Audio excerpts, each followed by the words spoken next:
এই দেখেন, কোন জালিমরা যখন ন্যায় দিয়ে পারে না, ন্যায়ের সঙ্গে যুক্তি দিয়ে পারে না, তখন তাদের উপর জুলুম নির্যাতন করে। এদেশের হাজারো আলেমের সঙ্গে যখন তারা কোরআন হাদিসের রেফারেন্স দিয়ে পারত না, তখন এদেশের মানুষের উপরে জুলুম নির্যাতন করে জেলখানার মধ্যে বন্দী করে রেখেছিল। কথা বলে মুসলমান, ঠিক কিনা? এই আলেম সমাজের উপরে ইসলামী আন্দোলনের যারা সিপাহ সালার ছিল, ইকামত দিনের যারা কাজ করতেছিল, তাদেরকে জুলুম নির্যাতন করে অপবাদ দিয়ে তাদেরকে জেলখানার মধ্যে পড়ে রাখতো। অনেক সময় আমাদের সন্তানকে ভালোবাসি, আমরা মহাব্বত করে বলি বাবা, সোনা, আব্বু, আমরা এই ভাষাগুলো ইউজ করি কিনা বলেন দেখি? করে না? লোকমান পয়গম্বর তার সন্তানকে ভালোবেসে মহাব্বত করে কাছে ডাকতেন, বলেন আব্বা একটু কাছে আসো, আব্বা একটু কাছে আসো। কাছে ডাকলেন, ডাকার পরে 10টি উপদেশ দিলেন। আমাদের অনেক সময় বলেন হুজুর একটু বাবা মার ওয়াজ করেন, অনেক সন্তান বাবা মারে দেখে না। ও ভাই, আমরা তো বাবা মার অনেক ওয়াজ করি, সন্তান কিভাবে লালন পালন করবেন তার প্রেসক্রিপশন পবিত্র কোরআন থেকে নেওয়ার দরকার আছে না নাই? আপনি সন্তান কেমন লালন পালন করবেন, আপনার সন্তান কিভাবে মানুষের মতো মানুষ করবেন, এই কোরআন থেকে প্রেসক্রিপশন নেওয়া লাগবে। কোথা থেকে? যারা বলেন কোথা থেকে? কোরআন থেকে নেওয়া লাগবে। আসুন আমরা কথা শুনি লোকমান হাকিম তার সন্তানকে কি কি উপদেশ দিলেন আল্লাহর কোরআন থেকে, আমরা কথা শুনব ইনশাআল্লাহ। আমার ভাই লোকমান হাকিম তার সন্তানকে মহাব্বত করে কাছে ডাকলেন, বললেন আব্বা শোনো সন্তান, লা তুশরিক বিল্লাহ, খবরদার খবরদার, আল্লাহর সঙ্গে কারোর শিরক করা যাবে না, সুতরাং শিরক করবা না। লোকমান পয়গম্বর তার সন্তানকে যখন বললেন আব্বা জান তুমি শিরক করবা না, এবার লোকমান পয়গম্বরের সন্তান বলতেছেন আব্বা শিরক কি, হোয়াট ইজ দ্য শিরক, শিরক কি? লোকমান পয়গম্বর বলতেছেন সন্তান শোনো, যদি তুমি আল্লাহর সমকক্ষ কারণে বানায় ফেলো, যদি তুমি আল্লাহর অস্তিত্ব অস্বীকার করে ফেলো, সুতরাং এটা কিন্তু শিরক হয়ে যায়, এজন্য তুমি কিন্তু শিরক করবা না। পৃথিবীর মধ্যে অনেকে আছে আল্লাহর অস্তিত্ব অস্বীকার করে, আছে না নাই? অনেকে আছে আল্লাহর অস্তিত্ব বিশ্বাস করতে চায় না, নাস্তিক হয়ে যায়, তারা আল্লাহর অস্তিত্ব মানে না, আল্লাহ বলতে কিছু নাই, এমন বাংলার অনেক নাস্তিক আছে। বাংলার ভূখণ্ড আমরা দেখেছি 5 আগস্টের আগে যারা আল্লাহ নিয়ে কটূক্তি করত, রসুল নিয়ে কটূক্তি করত, ওই সমস্ত নাস্তিকদের কিন্তু বাংলার জমিনে বিচার হতো না, বরং যারা ইসলামের ধারক বাহক ছিল তাদের বিরুদ্ধে কিন্তু একনিষ্ঠ মামলা করত। কত মানুষ ইসলাম নিয়ে কটূক্তি করতো, আল্লাহ নবীকে কটূক্তি করত, ওই সমস্ত নাস্তিকের বাচ্চারা তাদের বিরুদ্ধে কোনো অ্যাকশন নেয় নাই। কথা বলে মুসলমান, ঠিক কিনা? আমার ভাইয়ের জন্য আল্লাহর অস্তিত্ব বিশ্বাস করার দরকার আছে না নাই? আপনি কেমন করে আল্লাহর অস্তিত্ব মানবেন? আপনি পাহাড়ের দিকে তাকান, পর্বতের দিকে তাকান, আসমানের দিকে তাকান, জমিনের দিকে তাকান। আসমান জমিনের দিকে তাকালে আল্লাহর অস্তিত্ব কিন্তু আপনি পেয়ে যাবেন। আল্লাহু আকবার বলেন না? তাফসীরে ফি জিলালিল কোরআনের বর্ণনা আল্লাহ বলেন আল্লাযীনা ইয়াযকুরুনাল্লাহা কিয়ামান ওয়া কুউদান ওয়া আলা জুনুবিহিম ওয়া ইয়াতাফাক্কারুনা ফি খালকিস সামাওয়াতি ওয়াল আরদ। চিৎকার দিয়ে বলেন আল্লাহু আকবার। আল্লাহ রাব্বুল আলামিন বলেন গোলাম ওয়া ইয়াতাফাক্কারুনা ফি খালকিস সামাওয়াতি ওয়াল আরদ। আল্লাহ বলেন ও গোলাম, তোমার আল্লাহ বিবেক দিলেন, বুদ্ধি দিলেন, তুমি আসমানের দিকে তাকাও, জমিনের দিকে তাকাও, ওই পাহাড়ের দিকে তাকাও, পর্বতের দিকে তাকাও, তুমি কিন্তু এমনি এমনি আল্লাহর অস্তিত্ব পেয়ে যাবা।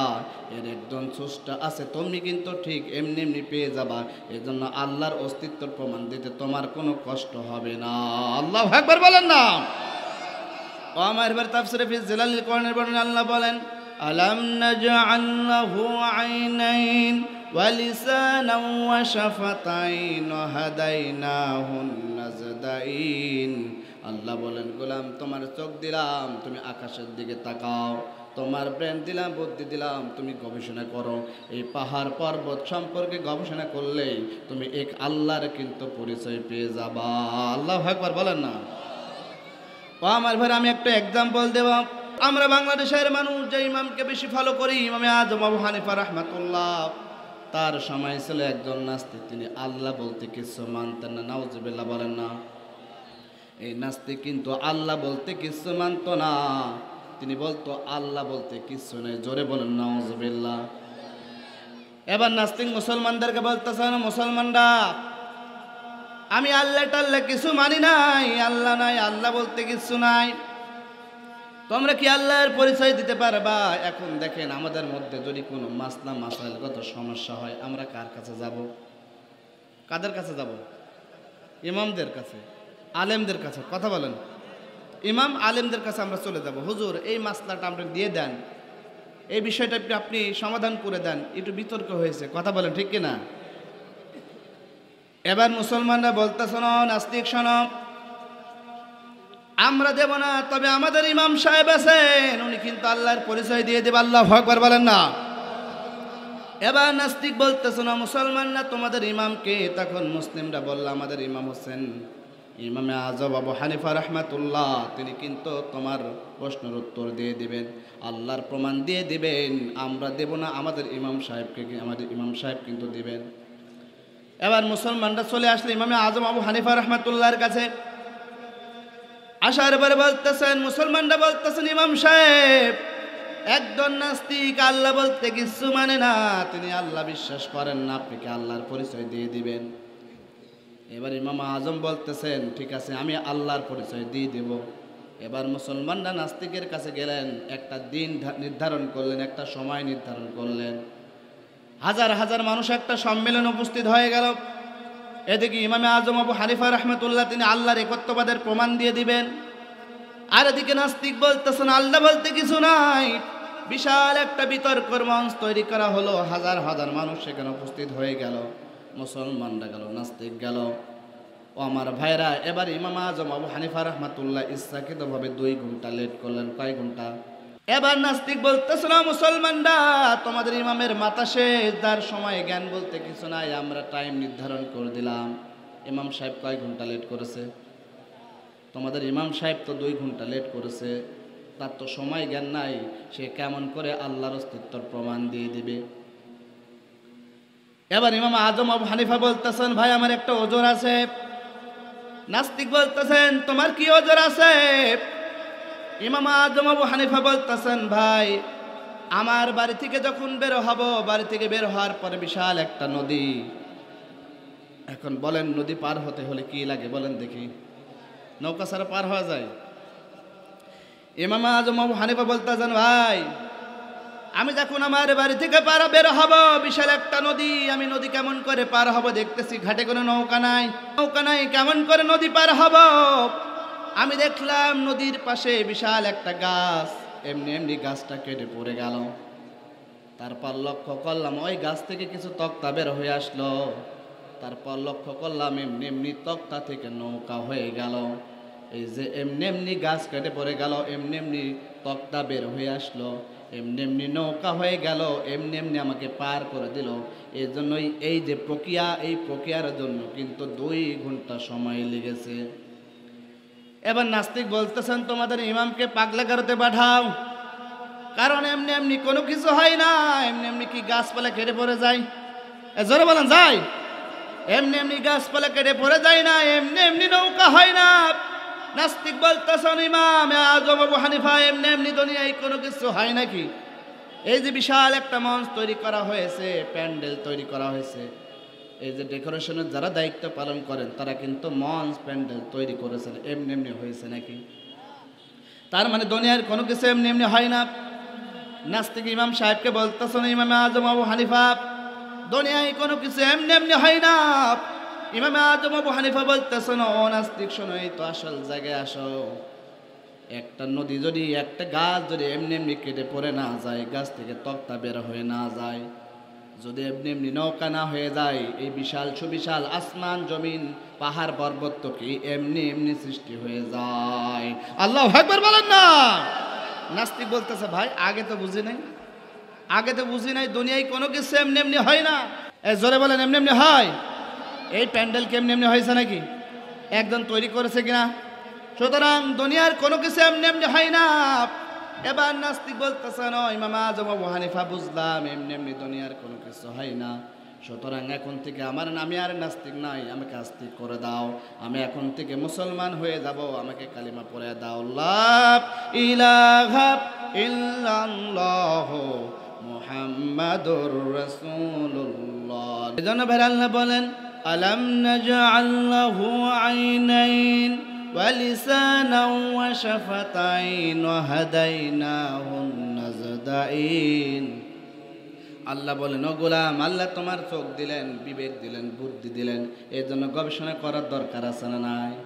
তুমি আসমানের দিকে তাকাও, জমিনের দিকে তাকাও, ওই পাহাড়ের দিকে তাকান, পর্বতের দিকে তাকান, ওই সুবিশাল সমুদ্র সাগরের দিকে তাকান, এমনি এমনি কি হয়ে গেছে নাকি? জোরে বলেন। এই যে আপনাদের পাশে যমুনা নদীকে এমনি এমনি হয়ে গেছে নাকি? বলেন দেখি ভাই, এর সৃষ্টি করেছেন কে? জোরে বলেন নাকি? তার মানে দুনিয়ার কোনো কিছু এমনি এমনি হয় না, এর একজন সৃষ্টিকর্তা আছে, তিনি হচ্ছেন আমার আল্লাহ। আল্লাহু আকবার বলেন না? ও আমার ভাই, তাফসীরে ফি জালালিল কোরআনের বর্ণনায় আমি একটু এক্সাম্পল দিব। কোন নাস্তিক যদি এই প্রকৃতি সম্পর্কে চিন্তা ভাবনা করে ফেলে, এমনি এমনি ওই সৃষ্টিকর্তা রবের পরিচয় পেয়ে যাবে। আল্লাহু আকবার বলেন না? তাফসীরে ফি জালালিল কোরআনের বর্ণনায় আল্লাহ নবী ইব্রাহিম পয়গম্বর যখন তিনি সৃষ্টিকর্তার, এখনো আসল সৃষ্টিকর্তার সন্ধান পায় নাই, তখন তিনি মনে মনে ভাবতেছেন, রব আমার কে হবে? তিনি পাহাড়ের দিকে তাকান, পর্বতের দিকে তাকান, তিনি পাহাড়ের দিকে তাকান, কিছু লোক দেখতেছেন পাহাড়ের পর গাছ পূজা করে। কি পূজা করে? কিছু লোকগুলো গাছ পূজা করে, আবার ওই গাছগুলো কেটে তারা আকার লাকড়ি বানায় ফেলে। আবার কিছু মানুষগুলো গরু পূজা করে, আবার দেখেন ওই গরু জবাই করে, গরুর চামড়া দিয়ে জুতা বানায় দেয়। সুতরাং ওইগুলো কিন্তু রব হতে পারে না। পারে নাকি? ইব্রাহিম পয়গম্বর তিনি আসল রবের সন্ধান করতেছেন। তাফসীরে ফি জালালিল কোরআনের বর্ণনায় তিনি একদিন রাতের আধারে আকাশের দিকে তাকালেন, সুন্দর সুন্দর ঝিলিমিলি ঝলমলে তারা দেখতে পেলেন। আল্লাহু আকবার বলেন না? আকাশের ওই তারাগুলো ঝিলিমিলি ঝিলিমিলি জ্বলছে, ডালে ডালে ফুলগুলি সৌরভে দুলছে। রাসূল এসেছে, হাবিব এসেছে, রাসূল এসেছে, হাবিব এসেছে। সবাই আকাশের ওই তারাগুলো ঝিলিমিলি ঝিলিমিলি কর জ্বলছে, ডালে ডালে ফুলগুলি সৌরভে দুলছে। জোরে জোরে, রাসূল এসেছে, হাবিব এসেছে, রাসূল এসেছে, হাবিব এসেছে। আল্লাহু আকবার বলেন না? ও আমার ভাই, ইব্রাহিম পয়গম্বর আকাশের দিকে তাকালেন, কি দেখতে পেলেন? জোরে বলেন, কি দেখতে পেলেন? আরো জোরে।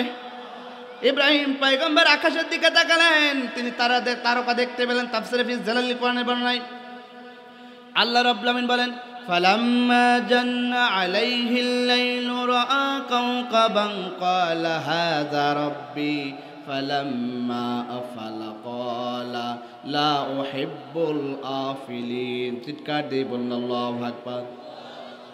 ইব্রাহিম পয়গম্বর আকাশের দিকে তাকালেন, তাকানোর পরে যখন তিনি ঝলমলে যখন তারাগুলো দেখলেন, তখন তিনি বললেন, ক্বালা হাযা রাব্বি, এই তারা আমার রব। আল্লাহু আকবার বলেন না? তখন তিনি বললেন, এই তারা আমার রব। ফালাম্মা আফালা, যখন ওই তারাগুলার সকালে দেখা যায়, এই কথা বলেন না কেন আপনারা? তারা সকালে দেখা যায়, তখন তিনি এই তারকাগুলো আর সকালে দেখতে পেলেন না। তখন তিনি বললেন, ক্বালা লা উহিব্বুল আফিলিন, যে তারাগুলো সকালে দেখা যায় না, সুতরাং ওই তারা কিন্তু আমার রব হতে পারে না। আল্লাহু আকবার বলেন না?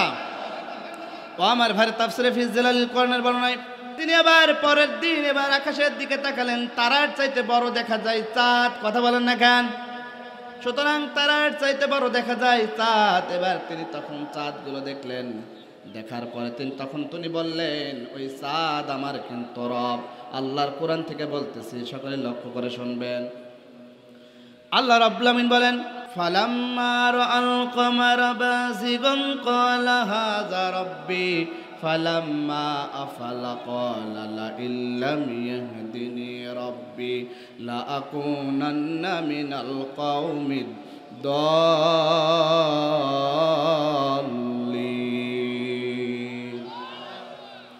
ইব্রাহিম পয়গম্বর এবার আকাশের দিকে তাকালেন, কি দেখতে পেলেন? ইব্রাহিম পয়গম্বর আকাশের দিকে তাকালেন, তাকানোর পরে তখন এবার চাঁদ দেখতে পেলেন। তখন তিনি বললেন, ক্বালা হাযা রাব্বি, এই চাঁদ আমার রব। ফালাম্মা আফালা, ওই চাঁদগুলোকে আর সকালে দেখা যায়? জোরে বলেন, দেখা যায়? তখন তিনি বললেন ক্বালা লা ইল্লাম ইয়াহদিনি রব্বি, ও আমার প্রকৃতি রব, আসল রব, তুমি যদি আমার হেদায়েত না দাও আমি কিন্তু হেদায়েত পাবো না। ও আমার রব, তুমি আমার হেদায়েত দিয়ে দাও। সুতরাং হেদায়েতের মালিক বলেন কে? কোন পীর বাবা হেদায়েতের মালিক হতে পারে? খাজা বাবা, গাজা বাবা, কোন মাজার বাবা? হেদায়েতের মালিক কে? জোরে বলেন, হেদায়েতের মালিক কে? ও আমার ভাইরা, ইব্রাহিম পয়গম্বর বললেন ক্বালা লা ইল্লাম ইয়াহদিনি রব্বি, ও আমার রব, তুমি যদি আমার হেদায়েত না দিতে পারো পৃথিবীর কেউ হেদায়েত দিতে পারে না। আল্লাহু আকবার বলেন না। এবার পরের দিন ইব্রাহিম পয়গম্বর তখন তিনি সূর্য দেখলেন। আল্লাহর কোরআন থেকে বলতেছি, ফালাম্মা রাআশ শামসা বাযিগাতান ক্বালা হাযা রাব্বি হাযা আকবার ফালাম্মা আফালাত ক্বালা ইয়া কওমি ইন্নী বারিয়ুম মিম্মা তুশরিকুন। আল্লাহু আকবার বলেন। ইব্রাহিম পয়গম্বর এবার পরের দিন সকালে পূর্ব দিগন্তে তাকালেন। তাকানোর পরে বিশাল একটা সূর্য দেখলেন। দেখার পরে তখন তিনি বললেন ক্বালা হাযা রাব্বি, এই সূর্য আমার রব। হাযা আকবার, তখন কারণ ওই যে দুইটা দেখলেন, কারণ ওই দুইটার চেয়ে সূর্য বড় না ছোট বলেন দেখি? কারণ ওই দুইটার চেয়ে সূর্য কিন্তু বড়। তখন তিনি বললেন ক্বালা হাযা রাব্বি, এই সূর্যই আমার রব। কিন্তু দেখা যায় কিছুক্ষণ পরেই পশ্চিম দিগন্ত সূর্য দেখা যায়, এই কিছুক্ষণ পরে সূর্য দেখা যাবে? ধরে বলেন। তখন তিনি ডেকে বললেন ক্বালা, তখন তিনি বললেন ইয়া কওমি, ও আমার সম্প্রদায়ের লোকেরা, ইন্নী বারিয়ুম মিম্মা তুশরিকুন। আল্লাহু আকবার বলেন না। ও আমার সম্প্রদায়ের লোকেরা, সুতরাং আমি মুশরিক নই, আমি শিরক করি না। তখন তিনি বললেন ইন্নী ওয়াজ্জাহতু ওয়াজহিয়া লিল্লাযী ফাতারাস সামাওয়াতি ওয়াল আরদা হানিফা ওয়া মা আনা মিনাল মুশরিকিন। তখন বললেন, আমি একনিষ্ঠভাবে কার দিকে ফিরে গেলেন? জোরে বলেন, কার দিকে? আল্লাহর দিকে ফিরে গেলেন। এবার তিনি সৃষ্টিকর্তা সম্পর্কে সন্ধান করে একক সৃষ্টিকর্তারে পেলেন কিনা? ওই সমাজের সব লোকগুলা মুশরিক আর মুশরিক, শিরক করে, মূর্তি পূজা করে, কেউ পাহাড় পূজা করে, কেউ বিভিন্ন পূজায় মত্ত। ইব্রাহিম পয়গম্বর দেখলেন তার বাবা মা বংশের লোকগুলো সবাই কিন্তু মূর্তি পূজা করে। একদিন ইব্রাহিম পয়গম্বর দেখলেন সব লোকগুলো একটা মন্দিরের মধ্যে জড়ো হয়ে তারা পূজা করতেছে। তিনি দেখলেন মন্দিরের মধ্যে বাঘের মূর্তি, সিংহের মূর্তি, হনুমানের মূর্তি, সাপের মূর্তি, ব্যাঙের মূর্তি। ইব্রাহিম পয়গম্বর মন্দিরের মধ্যে মূর্তিগুলো দেখলেন। তিনি লক্ষ্য করলেন ওই লোকগুলো কি যেন মন্ত্র পাঠ করে। একটা মন্ত্র ভালো না, কি যেন মন্ত্র পাঠ করে। সকলে লক্ষ্য করে শুনবেন, মনোযোগ আসে না গেছে? ইব্রাহিম পয়গম্বর দেখেন তারা কি যেন মন্ত্র পাঠ করে। বন্দে মাতরম, বন্দে মাতরম, জয় জয় রাম সীতারাম, হরে কৃষ্ণ হরে রাম, ওম নমো ভগবতী বাসুদেবায়। এর মধ্যে ভালো আছে ওম শান্তি, বুদ্ধাং শরণং গচ্ছামি, ধাম্মাং শরণং গচ্ছামি। ওরা যত বলে ওম শান্তি ওম সারে, ওরা তার চেয়ে ইন্ডিয়ায় বেশি করে অশান্তি। এই কথা বলেন না কেন? ওরা যত বলে ওম শান্তি, ওরা চীনে তার চেয়ে বেশি করে অশান্তি। ওরা যত বলে ওম শান্তি, ওরা ইসরায়েলে তার চেয়ে বেশি করে অশান্তি। সুতরাং ওরা যত বলে ওম শান্তি, ওরা বেশি করে মুসলমানদের উপরে অশান্তি। ওরা বলে জয় শ্রীরাম বলাই কিনা? ওরা জোর করে জয় শ্রীরাম বলাই। এখন বলেন ইসলাম একমাত্র শান্তির ধর্ম। কোন মুসলমান কোন হিন্দুকে জোর করে আল্লাহ বলাই? জোরে বলেন, কোন মুসলমান জোর করে হিন্দুকে আল্লাহ বলে না। আপনি ভারতের দিকে তাকান, ওরা দেখেন জোর করে মুসলমানদেরকে কিন্তু জয় শ্রীরাম বলে, আছে না নাই? ওরা জোর করে মুসলমানদেরকে জয় শ্রীরাম বলায়। কেউ যদি নামাজ পড়তে যায়, নামাজ থেকে তাদেরকে মুসলমানদেরকে ধরে এনে গরুর মতো জবাই করে, আছে না নাই?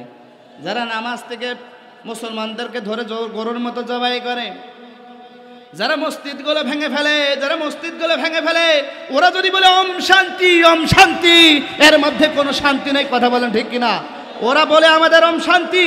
ও আমার ভাইরা, আমরা বলতে চাই একমাত্র কোরআন, মুসলমান, ইসলামী শাসনতন্ত্র ছাড়া আর কিচ্ছু শান্তি নাই। কথা বলে মুসলমান, ঠিক কিনা? ঠিক কিনা? ঠিক কিনা?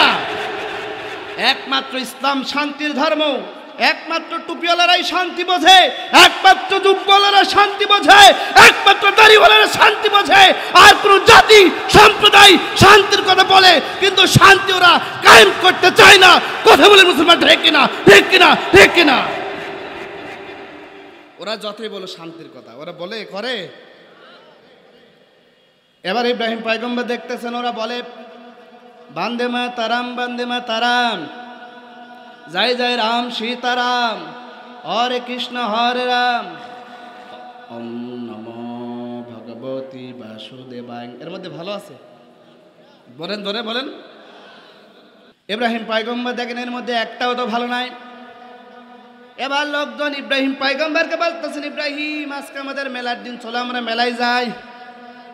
ইব্রাহিম পয়গম্বর বললেন, ইন্নী সাকিম, আমি অসুস্থ, যেতে পারবো না।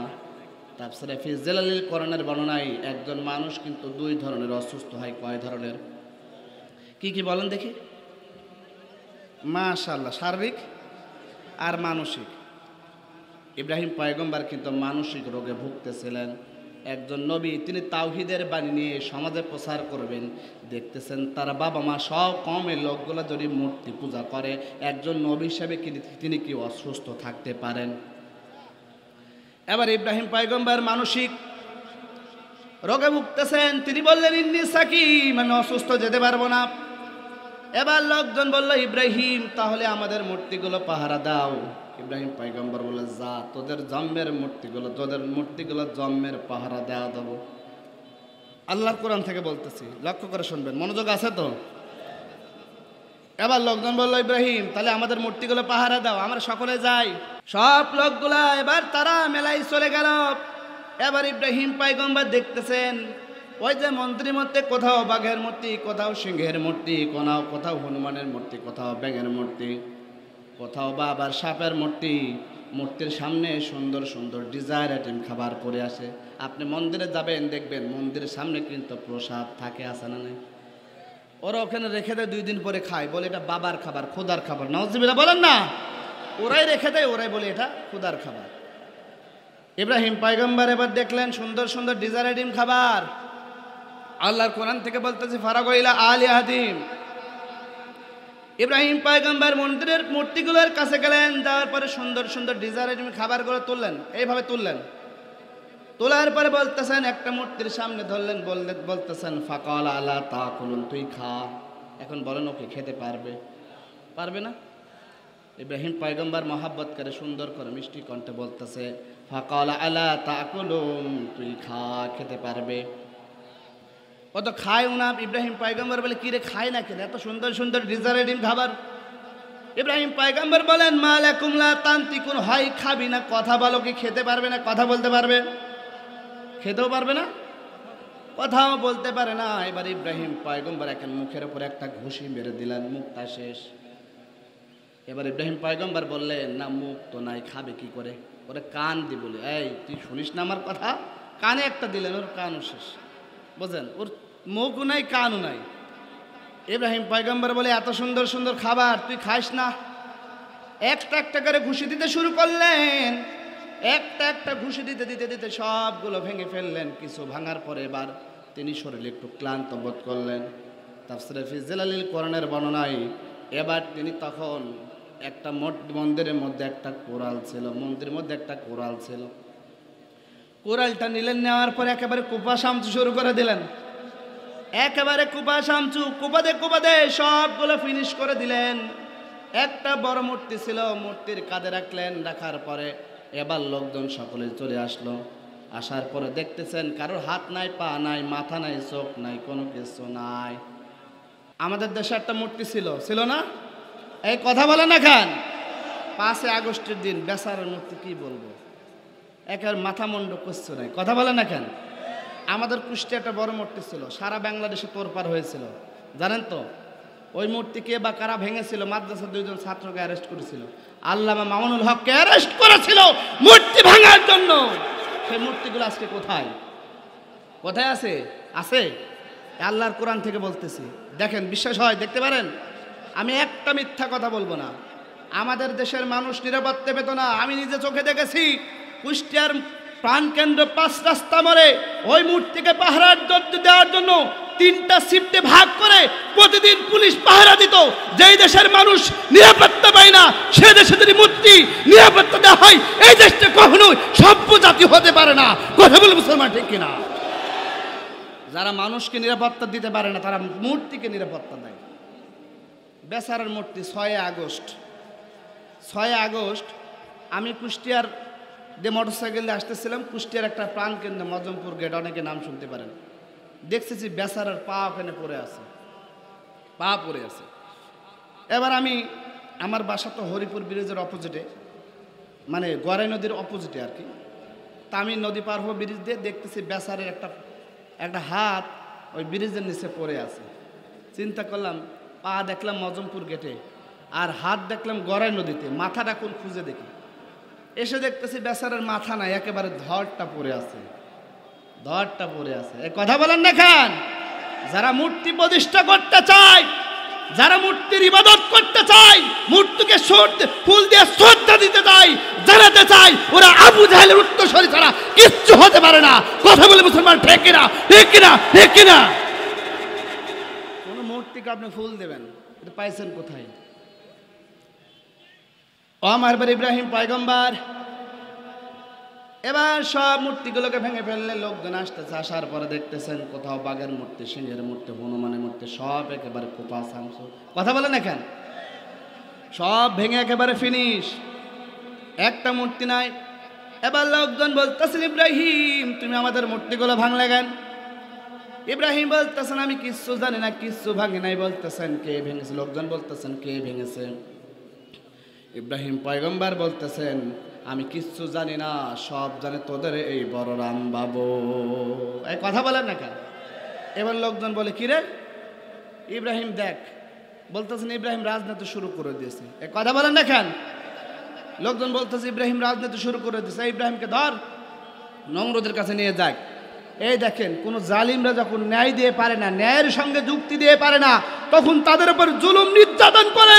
এদেশের হাজারো আলেমের সঙ্গে যখন তারা কোরআন হাদিসের ডিফারেন্স দিয়ে পারত না, তখন এদেশের মানুষের উপরে জুলুম নির্যাতন করে জেলখানার মধ্যে বন্দী করে রেখেছিল। কথা বলে মুসলমান, ঠিক কিনা?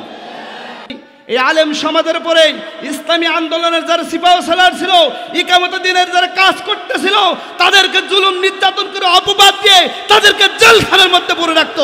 কথা বলে মুসলমান, ঠিক কিনা? সুতরাং যারা ন্যায় দিয়ে পারে না, তারা এই ন্যায়ের উপর অন্যায় চাপিয়ে দেয়। কথা বোঝা যায়? তারা অন্যায় চাপিয়ে দেয়। আমার ভাইরে যে কথা বলতেছিলাম, লুকমান পয়গম্বর তার সন্তানকে কাছে রেখে বলতেছেন, আব্বা জান লা তুশরিক বিল্লাহ, খবরদার শিরক করা যাবে না। 1 নম্বর উপদেশ দিলেন, ও আমার আব্বা জান শিরক কিন্তু করবা না। 1 নম্বর কি উপদেশ দিলেন? জোরে বলেন। 1 নম্বর উপদেশ দিলেন, শিরক করা যাবে না। 2 নম্বর উপদেশ দিলেন, আমার সন্তান, ওয়াসাইনাল ইনসানা বিওয়ালিদাই, আমার সন্তান খবরদার মা বাবার সঙ্গে ভালো আচরণ করবা। আমি তোমার বাবা, তোমার মা ঘরের মধ্যে আছে, খবরদার মা বাবার সঙ্গে খারাপ আচরণ করবা না। মা বাবার সঙ্গে উত্তম আচরণ করবা, ভালো ব্যবহার করবা। 3 নম্বর উপদেশ দিলেন, আমার সন্তান, আসমান জমিনে যা কিছু আছে কেউ জানেন না, জানেন কি? জোরে বলেন না, জানেন কি? বলতেছেন সন্তান, আসমান জমিনে যা কিছু আছে কেউ জানে না, আল্লাহ জানে।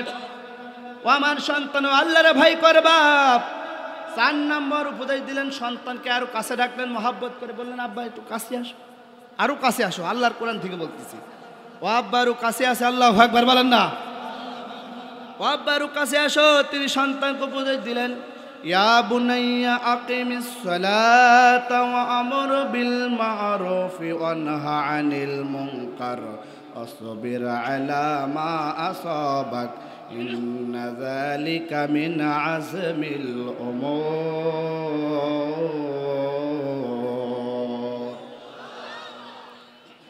লুকমান পয়গম্বর তার সন্তানকে কাছে ডাকলেন, বললেন, আব্বা জান, 4 নম্বর উপদেশ, নামাজ প্রতিষ্ঠা করো। কি করো? জোরে বলেন। 4 নম্বর উপদেশ দিলেন, সন্তান, আমার সন্তান আকিমিস সালাতা, আমার সন্তান নামাজ প্রতিষ্ঠাকারী হয়ে যাও। সুতরাং একা একা নামাজ পড়লে হবে না, আপনি একা একা নামাজ পড়েন হবে না, আপনার পরিবারকে নামাজের কথা বলার দরকার আছে না নাই? আপনি নামাজ পড়ে যান, আপনার 20 বছর 30 বছরের সন্তানটা 8টা পর্যন্ত ঘুমায়, আপনি কিচ্ছু বলেন না, আপনি মনে করতেছেন আপনি পার পেয়ে যাবেন, পার পাওয়া যাবে। এজন্য সমাজের মধ্যে পরিবারের মধ্যে নামাজ কায়েমের দরকার আছে না নাই?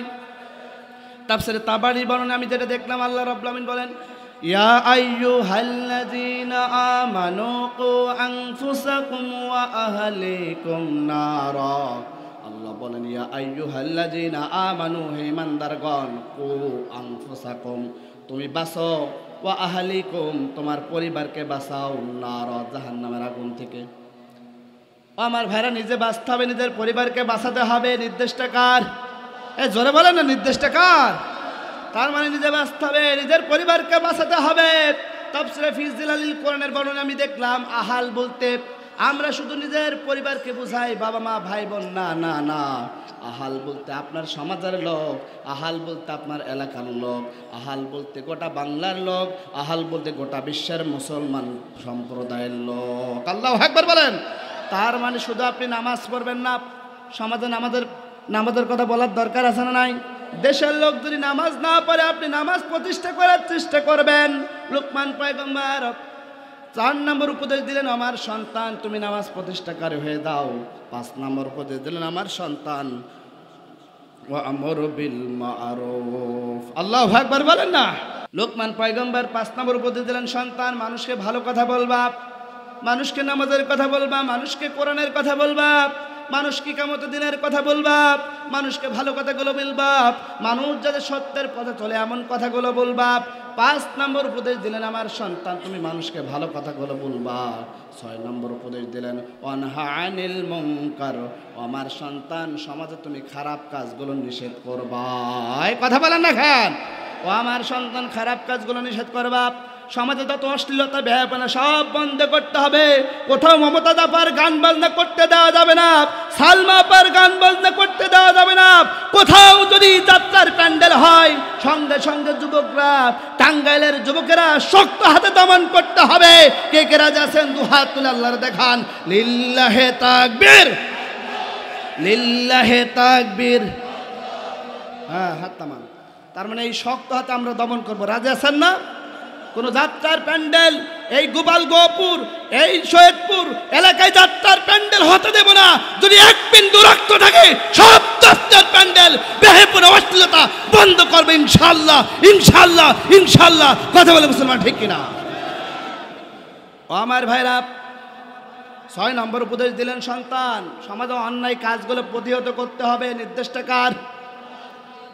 7 নম্বর উপদেশ দিলেন, আমার সন্তান ওয়াসবির আলা মা আসাবাক, আমার সন্তান যখন তুমি ভালো কথা বলবা, নামাজের কথা বলবা, কোরআনের কথা বলবা, ইকামতের দিনের কথা বলবা, জারি রাখার কথা বলবা, আর যখন তুমি অন্যায় কাজে বাধা প্রদান করবা, খারাপ কাজে বাধা প্রদান করবা, তখন ওই নরদামার কীট যারও সন্তানরা কোলাঙ্গাররা তোমার বিরুদ্ধে কিন্তু অ্যাকশন নেবে। তখন তোমার ধৈর্য ধারণ করা লাগবে।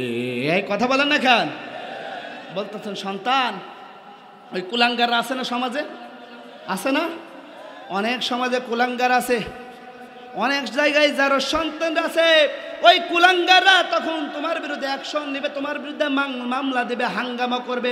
তখন তুমি বিচলিত হওয়া যাবে না, হতাশাগ্রস্ত হওয়া যাবে না, তখন তুমি ধৈর্য ধারণ করবা। নির্দেশটা কার? যারা বলেন নির্দেশটা কার? অনেক কুলাঙ্গাররা আমাদের সমাজে জাতির মধ্যে আছে। আমরা দেখেছি 5 আগস্টের আগে এদেশের কুলাঙ্গাররা, এদেশের সন্ত্রাসীরা, ওই সমস্ত যারা সন্তানরা এদেশের ছাত্র জনতার উপরে, সাধারণ মানুষের উপরে, নিরস্ত্র মানুষের উপরে পাখির মতো গুলি করে মানুষ হত্যা করেছে। ওরা কুলাঙ্গার ছাড়া, ওরা যারা ছাড়া কিচ্ছু হতে পারে না, কিচ্ছু হতে পারে না। কথা বলে মুসলমান, ঠিক কিনা? ঠিক কিনা? ঠিক কিনা? ওরা কুলাঙ্গার ছাড়া কি হতে পারে?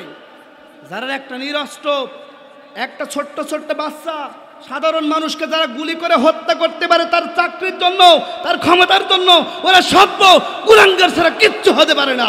কথা বলে মুসলমান, ঠিক কিনা? প্রিয় ভাইরা, তারপর উপদেশ দিলেন লুকমান পয়গম্বর তার সন্তানকে। 8 নম্বর উপদেশ আল্লাহর কোরআন থেকে বলতেছে, মনোযোগ আছে না গেছে? আছে না গেছে?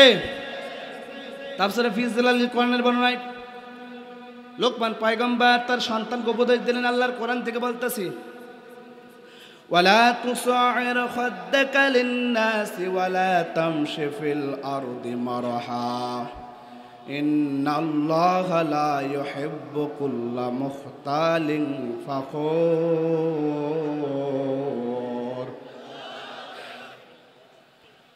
লুকমান পয়গম্বর 8 নম্বর উপদেশ দিলেন। কয় নাম্বার? লুকমান পয়গম্বর 8 নম্বর উপদেশ দিলেন, আমার সন্তান ওয়ালা তুসাইর খাদ্দাকা লিন-নাস, ও আমার সন্তান তুমি মানুষকে অবজ্ঞা করবা না।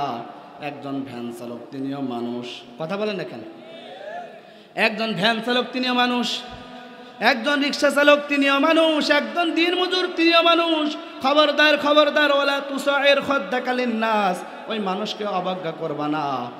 লুকমান পয়গম্বর 9 নম্বর সন্তানকে উপদেশ দিলেন, ও আমার সন্তান ওয়ালা তামশি ফিল আরদি মারহা, ও আমার সন্তান জমিনের মধ্যে কিন্তু অহংকার করে চলবে না। নির্দেশটা কার? বলতেছেন সন্তান খবরদার অহংকার করে চলবে না। অনেক মানুষ অহংকার করে, আছে না নাই? অনেক মানুষ বিভিন্ন রকম অহংকার করে। তাফসীরে ফি জিলালিল কোরআনের বর্ণনায় আমি দেখলাম মূলত মানুষ 4 ধরনের অহংকার বেশি করে। কয় ধরনের? হাত তুলে দেখেন কয় ধরনের? 4 ধরনের মানুষ অহংকার মানুষ বেশি করে। 1 নম্বর মানুষ সৌন্দর্যের অহংকার, আছে না নাই? 1 নম্বর মানুষ সৌন্দর্যের কিন্তু অহংকার করে, আছে না নাই? যার চামড়াটা সাদা তার অহংকার কম না বেশি? দেখবেন অনেক চামড়া সাদা, তার অহংকার বেশি, জমিনের পা দিয়ে হাঁটে না। 2 নম্বর অহংকার করে মানুষ সম্পদের অহংকার, আছে না নাই? তার যদি অডাল সম্পদ হয়, দিনমজুর একজন ভিক্ষুক মানুষকে মানুষ মনে করে না, সম্পদের অহংকার করে।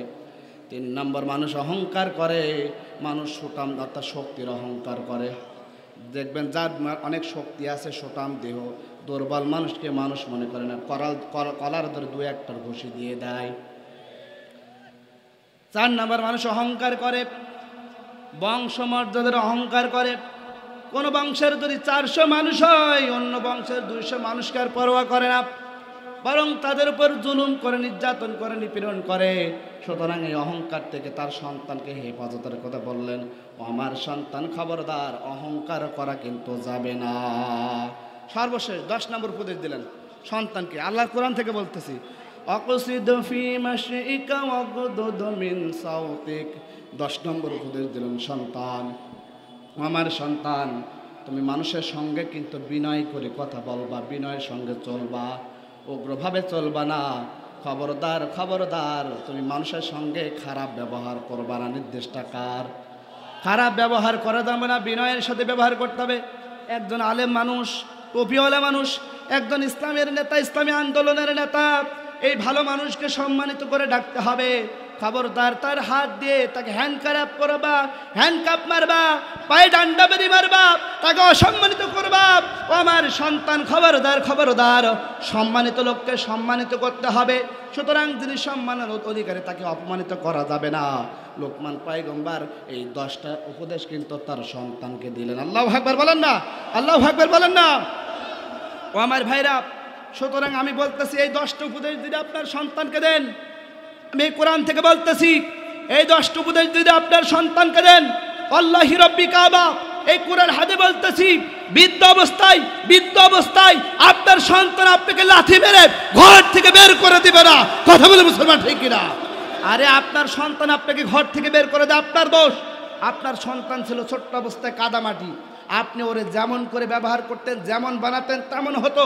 আলেম বানালে আলেম হতো, জালেম বানালে জালেম হতো, খুনি বানালে খুনি হতো। আপনি যেমন তৈরি করেছেন তেমন হয়েছে, এজন্য আপনার সন্তানকে আপনি খুনি বানিয়েছেন। আপনার সন্তান পাখির মতো গুলি করে মানুষ হত্যা করে। আপনার সন্তানকে আপনি জারজ করেছেন, এজন্য আপনার সন্তান মানুষের ভোট চুরি করে খায়। এই কথা বলে মুসলমান, ঠিক কিনা? সুতরাং আপনার সন্তানকে যদি আপনি মানুষের মতো গড়তে পারেন, এদেশে আর দিনের ভোট রাতে হতো না, আপনাকে লাথি মেরে ঘর থেকে বের করে দিত না। কথা বলে মুসলমান, ঠিক কিনা? এজন্য আমরা এই কোরআনকে প্রেসক্রিপশন মেনে, কোরআন থেকে প্রেসক্রিপশন নিয়ে আমাদের সন্তানকে 10টা উপদেশ দেব। রাজি আছেন? রাজি আছেন? রাজি আছেন? কারা কারা রাজি আছেন? দু হাত তুলে দেখান, দু হাত তুলে দেখান, দু হাত তুলে দেখান। প্রিয় টাঙ্গাইলবাসী, আমি আপনাদের জন্য দোয়া করব, দোয়া করি, আমার জন্য দোয়া করবেন। আল্লাহ তাআলা আমাকে যে আলোচনা করার তৌফিক দান করলেন, আমাকে আপনাদের সকলকে আমল করার তৌফিক দান করুন, বলেন আমিন।